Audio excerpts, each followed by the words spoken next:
Hello, welcome to Her Journey Home. I'm your host, Sophia Noel Graniella.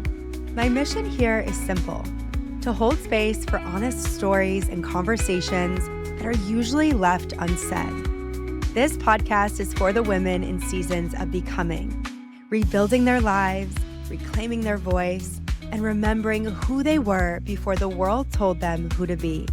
So come as you are, and let's begin the journey home together. Hello, everyone, and welcome back to another episode of Her Journey Home. I have an incredible guest on today's episode. You guys are going to eat this conversation up. She is a money, mindset, and manifestation business coach. She's also a Manny Gen in human design, and I'm also a Manny Gen, so I know this conversation is going to be freaking epic. And welcome, Elyse, to Her Journey Home. Yeah, I'm so excited to be here. Thank you for having me. Yes. Oh my gosh. I've been so excited for this conversation because I was on your podcast a couple weeks ago, and now we get to do it again. So let's go ahead and dive in. I would love to know, for someone who's meeting you for the very first time on today's episode, I would love to hear about how you actually got into what you do today. So what was that journey like of becoming a business coach and helping other entrepreneurs? And how would you describe your energy? Oh my God, such a juicy MG question. I love it. So it's funny because if we're going to go way back, I actually went to school for teaching and did that for 4 years, got my degree. And then I was like, oh, it's the 8-year wait for a teaching position. And so I did something else. I went to business school. I did that for 2 years. Then when I graduated, I was like, oh, I think I want to go back to education. This is very like Manny Jenny. So I worked as like a preschool teacher for a little bit in education. And then I became a mom and I ran like a home Montessori school. That was like my first taste of like being an entrepreneur. And then through that, I started another side hustle. And I was doing really well with like social media and content and reels. And I was doing reel courses and content courses. It was COVID. And people were like, can you help me? Can you help me do with my business? So business kind of just like fell in my lap as a coach. And then I just realized as a Manny Jenny, like I was like, I can do this and I can do this. I started doing retreats. I did the podcast and it was just like ding, ding, ding, ding, ding, like, so it was just, yeah. And so I guess if you want to know my energy, it's like that, like excited, Energizer Bunny energy. So yeah, that's me. Oh my gosh, so good. I can relate to that more than I can even put into words because I'm also a Manny Gen, as I said in the beginning. And I always shamed myself for so long for doing a bunch of things and having my hands in lots of baskets. And then when I finally realized that I was a Manny Gen and I dove deeper into my human design, everything clicked. All of a sudden, I thought, holy shit, this makes sense. No wonder why my entire life I played trial and error. And I did so many different things that obviously all led me to what I do now.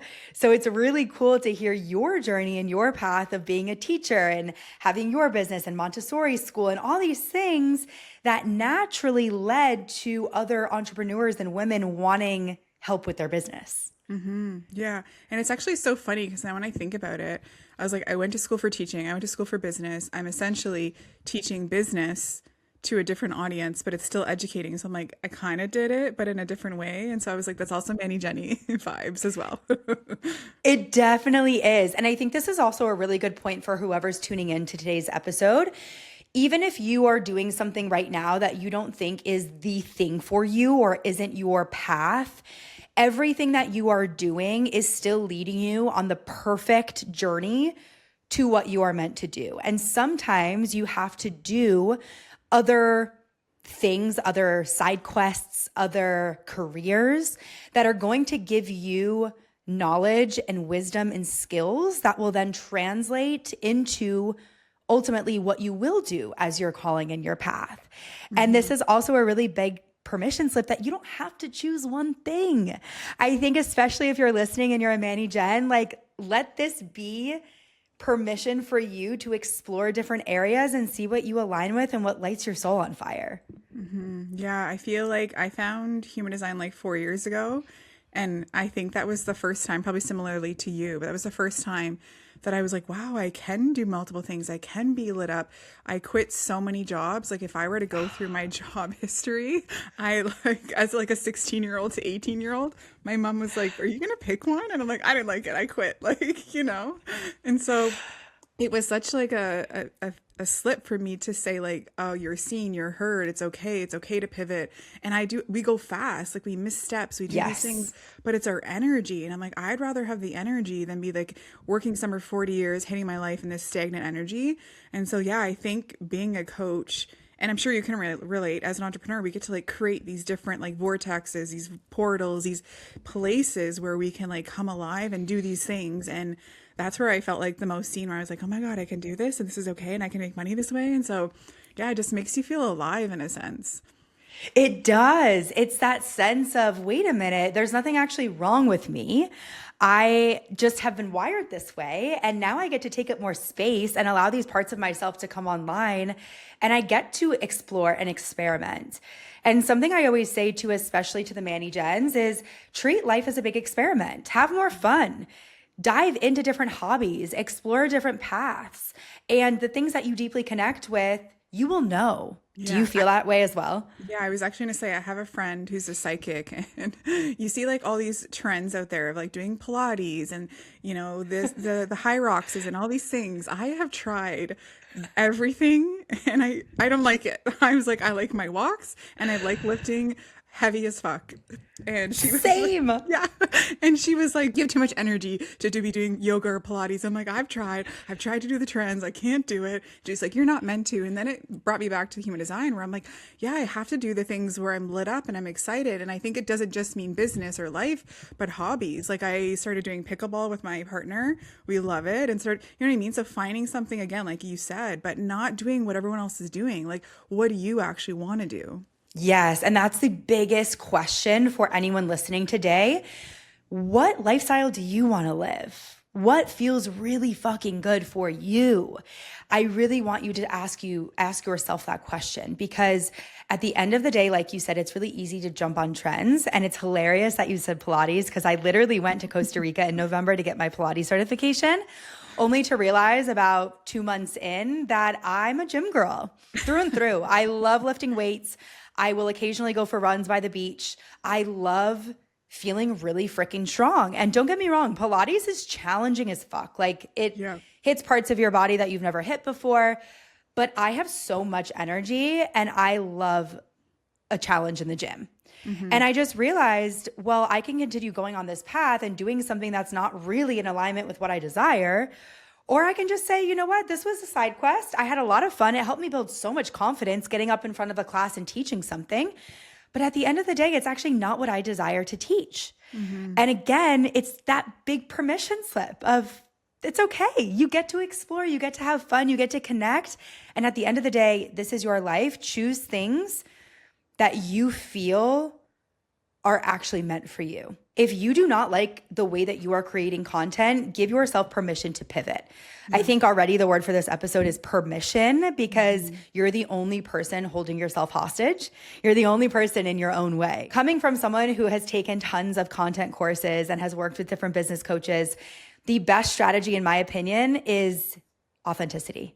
And following what lights you up, because when you create content, people are going to feel your conviction. They're going to feel your energy on the other side of the screen. So you might as well do what feels really good for you. Mm-hmm. Yeah, I'll even say too, I think that's why I love human design so much. And that's why I started using it with my clients, because essentially it's like your energetic blueprint of like who you are. So us being many Jennies, we have all this energy and this excitement. We could like post 18 times a day. A projector is like, girl, I got 4 hours and that's it. I get home at the end of the night. I don't want to post. I don't want to get on camera. So like their strategy would to be like, make something like a cute carousel of what they know. And so that's again, another thing is like knowing your blueprint and using that to your advantage, knowing your gifts, how you show up, your just like everything in it. I'm like, that's the game plan that we should be following, and not like, okay, here's my, I've worked with coaches similarly to you where it's like, here's my strategy, take it. And then I get it. And I'm like, this doesn't work for me, Exactly. Oh my gosh, there's already so much gold in this, because I feel like we've had lots of similar experiences. So I want to dive a little bit deeper into human design and how it actually helps your clients step into more alignment and live Mhm. with more alignment, right? With your values, with who you truly are, with what you're meant to create in the world. So I would love for you to break it down a little bit more and tell me how do your clients actually apply this into their life and business? Yeah, so essentially when I, work with a client one-on-one, it's usually like included as like a free part of it because I think it not only helps them understand themselves better, but it helps me understand them. Like I can't coach you and say, girl, show up 24/7, be like me, da da da. And then they're like a reflector and they need to go and make a decision in 28 days. Like that's not the vibe. So me doing this in the beginning is getting to know them getting to know themselves. Sometimes they can show up and be like, wow, I've been completely, showing up wrong. My energy is that I can only be here. Like projectors can do 8 hours amount of work in 4 hours. But if you're like trying to force it and push it, it's not going to work for you. So essentially, when I do the reading, it's like we're getting all these like intuitive, I get like some kind of like psychic download sometimes, but they're finding out their design type, their authority of how they show up, how they make decisions. If you're an emotional authority, I don't know, do you know your authority type? Yes, I am a 3-5 and I believe I'm sacral authority. Okay, yeah. So if you're a sacral, you can make that decision like that, right away. For me, I'm an emotional authority, so that can also help someone if they're like, okay, I need to do this thing, I need to do this launch, let's do it now. If you're an emotional authority, you're like, I got to sleep on it, I got to take some time, it's got to be thought out. So knowing these things in your chart will help you in your business. But I think the main thing that people like miss out on, and this is one thing like I dive deep into, is like their gifts. So it's like your gifts are actually where you can show how you show up in social media, how you can sell, how you can create content. And so like from one of my top gifts is creating new things. But not only that, I help with my clients. So like I had a client last week that was like, she's doing this launch, she's hitting a wall, she's hitting a block. I'm like, okay, let's go and look at your top gifts. And then we looked at this and we're like, you're supposed to do it this way. Since then, she's had like 3 new people sign up. And so it's like, Wow. instead of like forcing it, being like, I have to do my business like so and so, use your chart, find your gifts, understand yourself more. But not only that, like I'm tapping into my gifts to help her. So I'm like, I don't know, I just feel like it's a cheat sheet to business. I'm like, why aren't we all using this? Oh my gosh. And I see so many coaches now integrating human design into their offers, which I think is genius.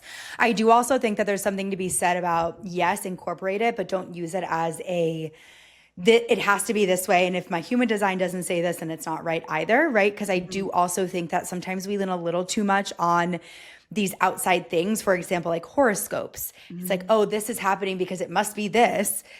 But sometimes we just have to trust our intuition as well and do what feels really good in our body. But I do think that human design is such a gorgeous tool to incorporate so that we do have more of a roadmap to know, well, if this isn't working, then maybe it's not in alignment with how I'm actually meant to operate in the world. And now I want to go back into my chart and just look at what my gifts are because now I'm forgetting. But I think it is around bringing people together, which makes perfect sense for what I do. Yeah. I love this so I was much. gonna say, I feel like yours might be like, I had one last week and it's like collecting and listening to stories because I feel like you're such a person that brings people together in these stories. And so I feel like that for you, like you, and also like you're a good storyteller, interviewer, where it's like people sometimes aren't that gifted in that area. Go tap into your gifts. Okay, I'm gonna check them after this. I'm gonna message you them because I'm really curious. I Yeah, forget you'll them be at the like, girl, moment. you're right. Whenever I meet someone, I'm like, oh, you're a generator. They're like, what? And then like, they'll go home and look it up. They're like, how did you know? I'm like, you just said a couple things. I'm like, I know. I'm a little weird that way. Yes, you're able to clock it now. Oh Yeah. my gosh, I freaking love that. Okay, so the next question, we're gonna pivot a little bit here, but I know that you became a single mother, and I would love to know how that has actually shifted your identity. Like, how has becoming a single mother allowed you to trust yourself on a deeper level and shift into this identity that you're in now? Well, I would say becoming a mother in general, like it changes so much about you and your purpose, your why, your mission. And like even when the day I found out I was pregnant, I was still working in education for someone else. And that day I was like, I'm never working for anyone else again. And my partner at the time was like, what? And I was like, no, I'm becoming self-employed. Like I didn't want to miss out on the little things. I wanted to be there. But I think the transition from like, and I don't know if it was a huge transition because I kind of was already solo parenting with a partner. So I feel like it wasn't a huge thing. But I think it was more like the healing journey that I went through that helped me become a better mother. And not in the sense that I wasn't a good mother before, but I really had to, when you're becoming a mother for the first time, you're going through everything for your first time as a mom. So it was like these moments that would happen and you're like, oh my God, this trigger comes up, or like, I don't want to do this like my parents. And so you kind of have to like re-parent yourself as you're parenting. And I think healing through that, I was like, I need to heal these wounds. I need to work on these things. I love my parents, but we were kind of, and I'm not sure if you can relate, but I grew up in a household where, it's like your dad has the last word, or it's like that's the end of this discussion. With my son, I parent completely different. We have conversations. He tells me his feelings. We talk about emotions. I was in therapy, still in therapy. I put him in play therapy during my divorce and everything because I was like, I know he can feel this energetically. So I think, the part of it that changed me was more like healing myself, but also healing him. And I remember going to see a psychic and I walked in and I hadn't even said a word. And she was like, your son is healing you, but you're also healing him. And it was just like, there's so many moments where he's like, just says these like profound things, and he would be 4 years old and just be like, mommy, just like, he would just say little things. I can't remember exactly right now, but he would just say things and it would just heal both of us. So I think it brought us closer together. It showed me that I can be a more present mom because I think I was just dealing with so much trauma and toxic patterns in my relationship with his dad that I was like, I don't know, I just felt like I could be myself again and have fun. And yeah, I think it's been a very healing process, and we have such a good relationship. Like my one girlfriend was like, I've never heard like a child talk like that. And I'm like, we were very open. We talk about all the feelings. Oh my gosh. Well, he's so blessed and lucky to have you as a mom because, especially for people like us that may never have had that space to process our emotions when we were little. And now you are giving him that space that you may have never had, right? And I think oftentimes I feel like people either take two directions. They either follow in the footsteps of their parents and they continue down that same path, or they say, I'm going to break this cycle and I'm going to change and heal generational trauma and I'm going to create an entirely different life and I'm going to show up differently. I'm going to parent differently. And I'm not personally a mama, but everything that you said gave me chills because you are now creating such a beautiful, safe place for him, but also for you too. Mm-hmm. Yeah. Wow. Yeah, I would say exactly what you said. I didn't realize I was like breaking generational patterns until I was doing this relationship course, and she talked about things, and you had to go down your lineage of like, okay, what did your mother do? How did she handle this? What did your grandmother do? And I realized I went back so far, and I'm like, every person in my lineage, any female or woman did exactly as the partner or the man said. And I was like, I'm the first one that like kind of broke it and stood up for myself and like spoke my truth. You know what I mean? So I think that was really powerful. But yeah, it's just, I don't know, motherhood changes you in a way that there's no words. And it's a love that's like, I don't know how to explain it. It's like a very deep love. Oh my gosh, I can only imagine. And I'm also curious, becoming a mom, how did that impact the way that you show up in business? Like for the women that are listening who may or may not be mothers, what did that look like for you? Because it seems like so many hats to wear. Yeah, I think you change your schedule quite quickly. You realize, like, my son is in school now, so my working hours are usually as soon as I drop him off, like 9:30 till 3 o'clock, which is a short period of time, but I like it now. Like I was like, okay, I go for a morning walk or movement. My calls usually start 10 or 11. I'm done by like 2:30. And so you kind of have to be smarter with your time. In the beginning of my business too, I used to do a lot more one-on-ones. Now I do a lot more group containers or group things because it's like then I can serve more, I can help more. But also being in group containers, you get the ripple effects of everyone being in the room. And so that's one thing that I do in my mastermind is like, I'm not just like coaching one woman. She's getting to hear from everyone in the room and maybe they're experiencing the same thing. So essentially it was just, you work your business a little bit differently, but I think it makes you actually more in alignment. Like if you are running a business and you're, you scrolling till 12 o'clock, like I can't do that. My son's up at like 6:30. We go to bed early. I'm like, I have to be smarter with my time. Absolutely. Oh my gosh, it's so good to hear that because I feel like often, at least the women that I know that have become mothers, at first it can become an identity, right? Of, okay, well, I'm a mother and then I can't do any of these other things. But again, this conversation that we're having is showing everyone that's listening, you can do whatever it is that you desire, that you deeply want. You just have to find systems and structure that works for you and your lifestyle. And so what works for me as someone who's not a mama may be completely different for you because again, I have the ability to create content whenever or do more intuitive posting versus batching and scheduling out things where as you being a mom, you have maybe more limited time, right? Like you have to be with your son and you have to do other things. So it's really nice to hear how you've actually set that up and that you're still able to create a successful business just because you're a mom. That doesn't stop you from doing that. I think honoring being a human is also helpful in a mother. So I think you have to create a life and a schedule that works for you and your business and not like, again, what some guru or coach tells you. Like if I had a coach that's like, you need to do this, it wouldn't work for me. I have a child. I cannot start my day at like 5 a.m. If I get up at 5 a.m., he's up at 5 a.m. Like, let's just get some more sleep.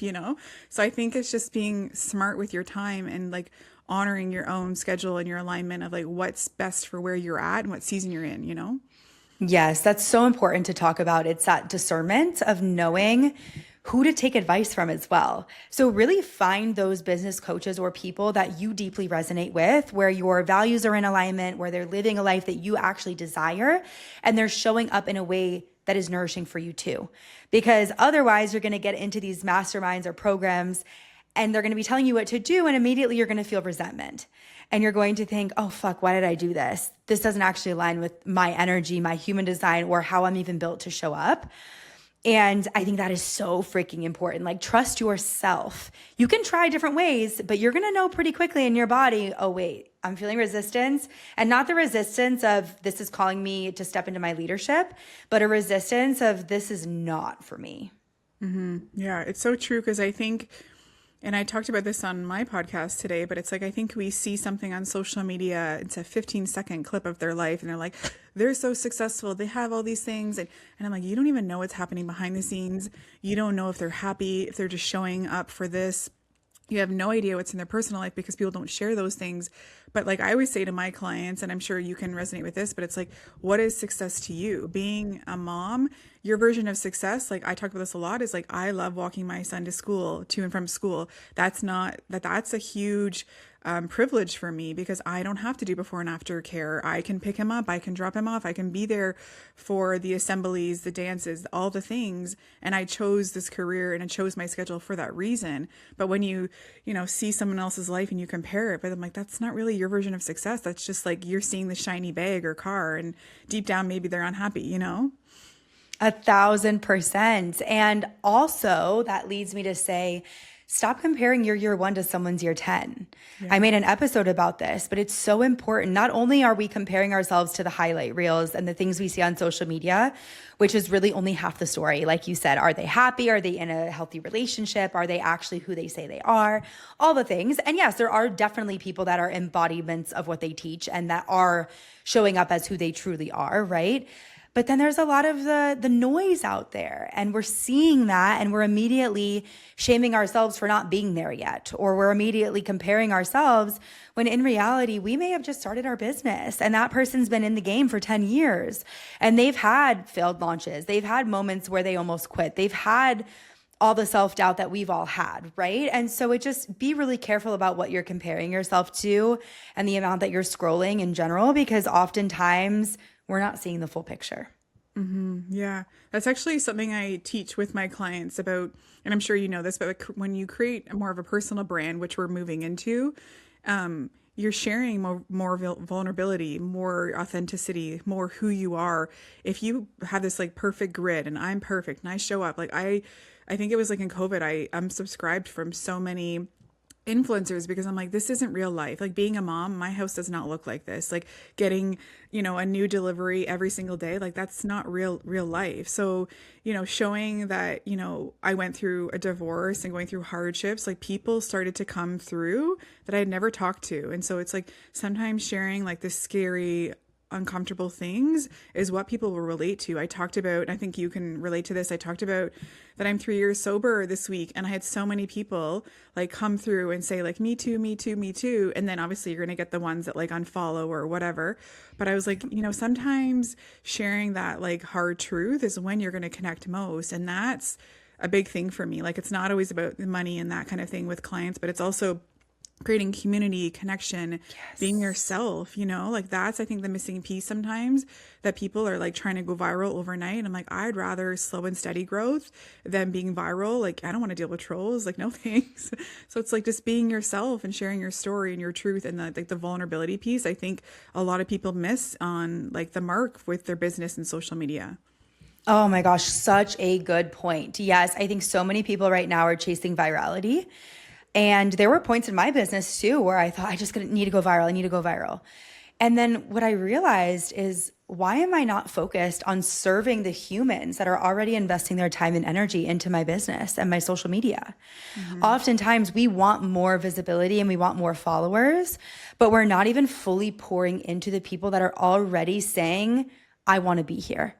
And that means being more vulnerable, sharing more of your story, right? Like you said, your sobriety, which is congratulations. That's incredible. Thank you. And that was how I started my podcast. It was all about my sobriety journey.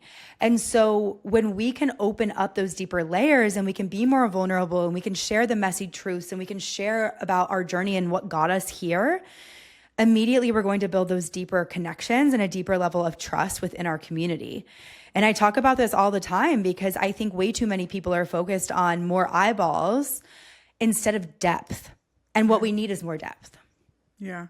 That's like, I'm a 4-6, and 6 is all about depth. When I'm like, when I was dating and they're like, what's your favorite color? I'm like, there's no second date, because I want to know, like, I want to know your goals, your dreams, your passion, like what makes you, like I can't do Same. that. I'm like, I'm out.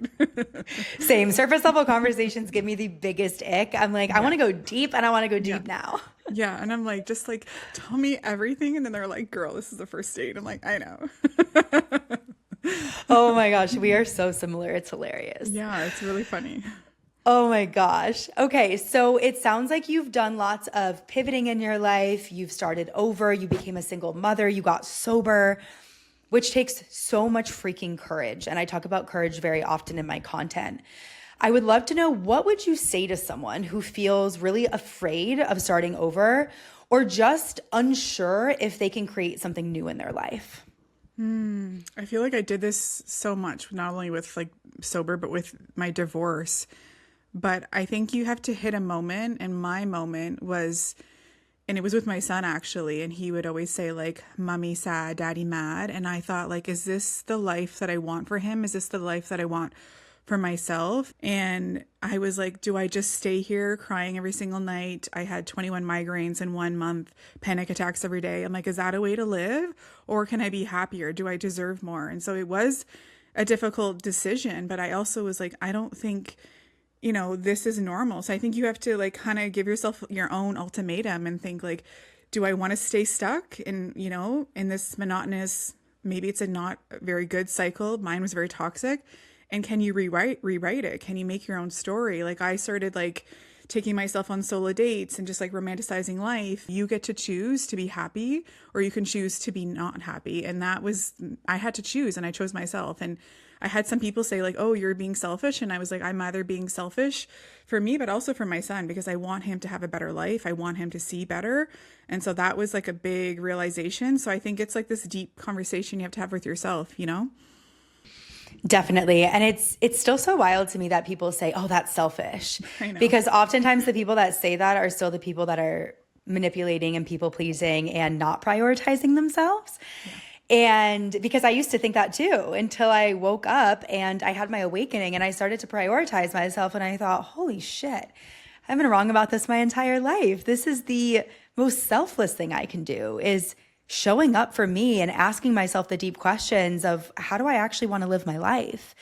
And I love the advice you gave about taking little baby steps.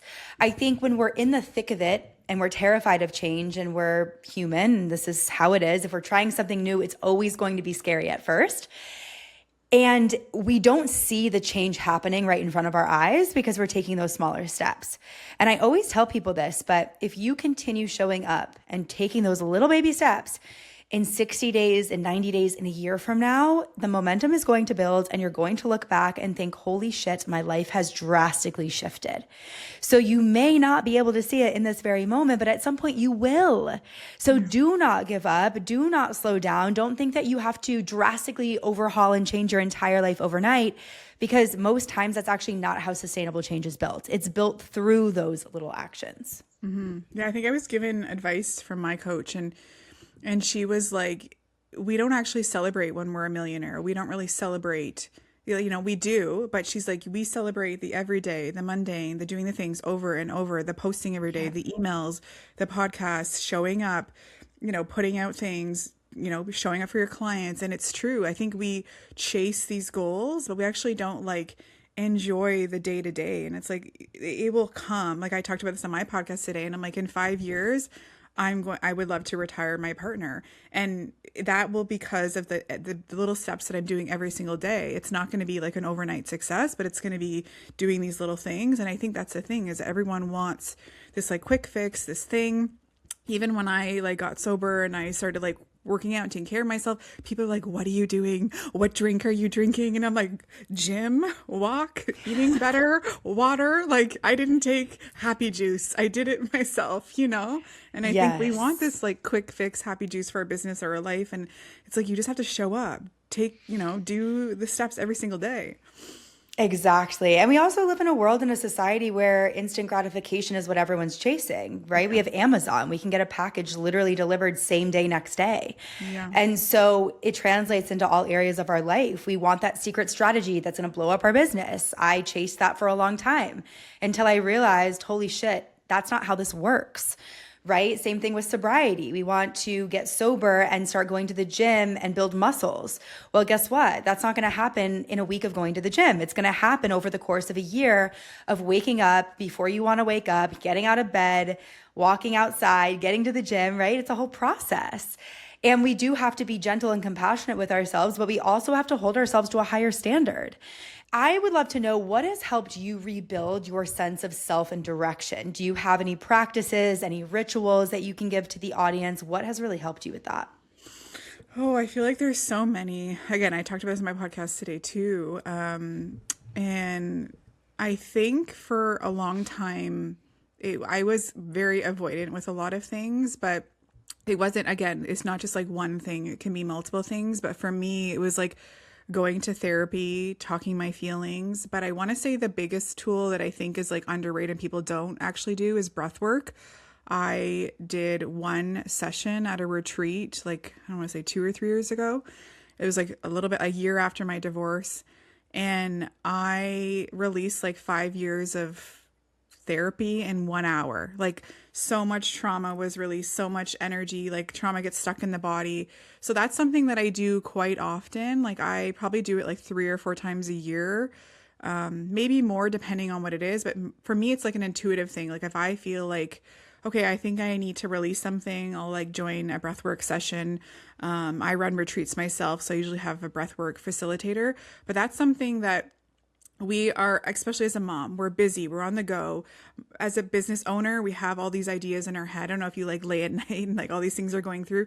Breathwork can help release the busyness, bring you back to your normal state, help you breathe again. We actually don't breathe normally. We have shallow breaths. I've had so many breathwork facilitators on my podcast who talk about that. And they're like, we don't do deep breaths.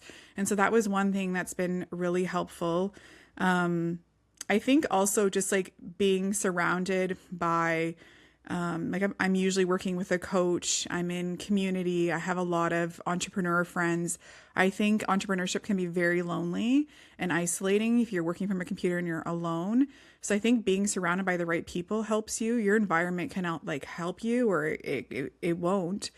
And so that's been a big thing for me. But yeah, I think therapy, breath work, mentorship, investing in myself. I'm also like a big woo-woo girl. I love like a full moon manifestation. I pull a card every day kind of thing. But I don't think it's like a one size fits all. I think you have to find what works for you and what will, again, it could light you up, it could excite you, but I definitely think trying different things and dabbling in things. Like I've also done Reiki. I have my Reiki level 1 and 2. And so it depends on the person. But I think if I can say anything, I would say if you are struggling or you're feeling like you need clarity, breath work has been like a huge thing for me. I don't know. Have you tried that or can you relate to that? Oh yeah, definitely. So for me, it's EFT tapping is like my main modality that I'm obsessed with, that has transformed every area of my life. But I did breath work for quite some time. First, I started doing little breath works on YouTube, which had like a very big impact on my day.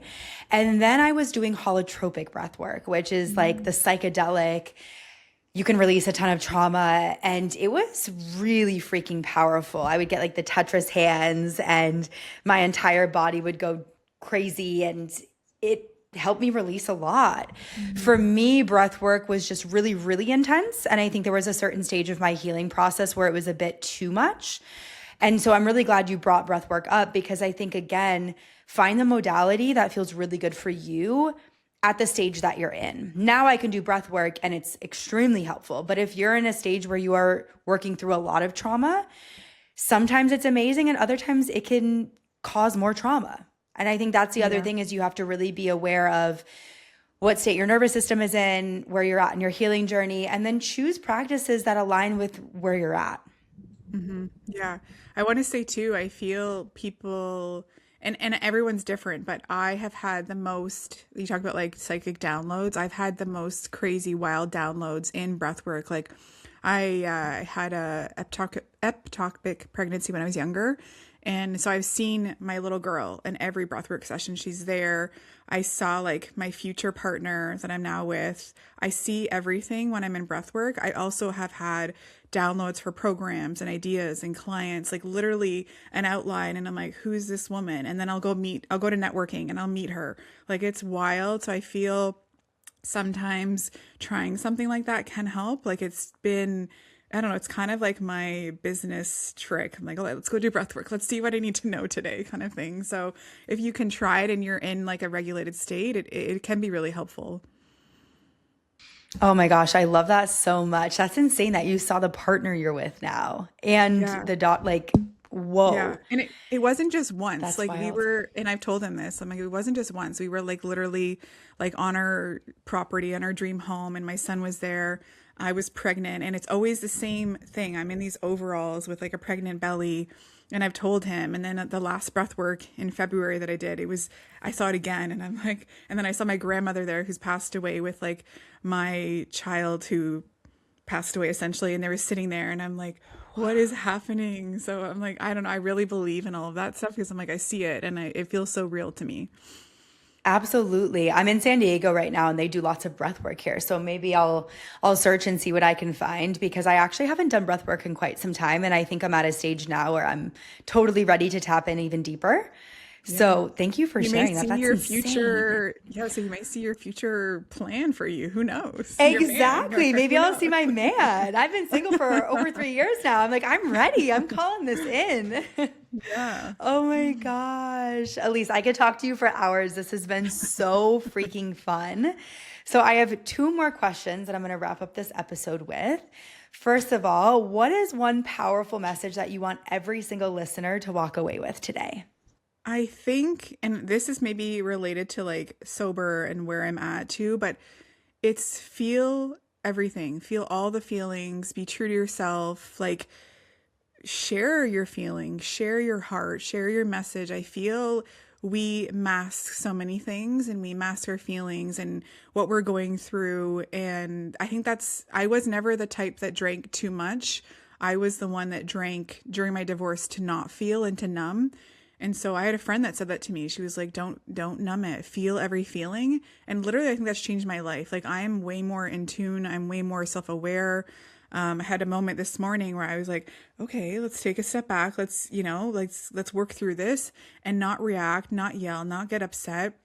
And I think it's just being in the feels and like being honest with yourself. I feel like we are in a go go go ADHD scroll. Like we need to slow down and just feel. And I think that's one thing that people don't do anymore.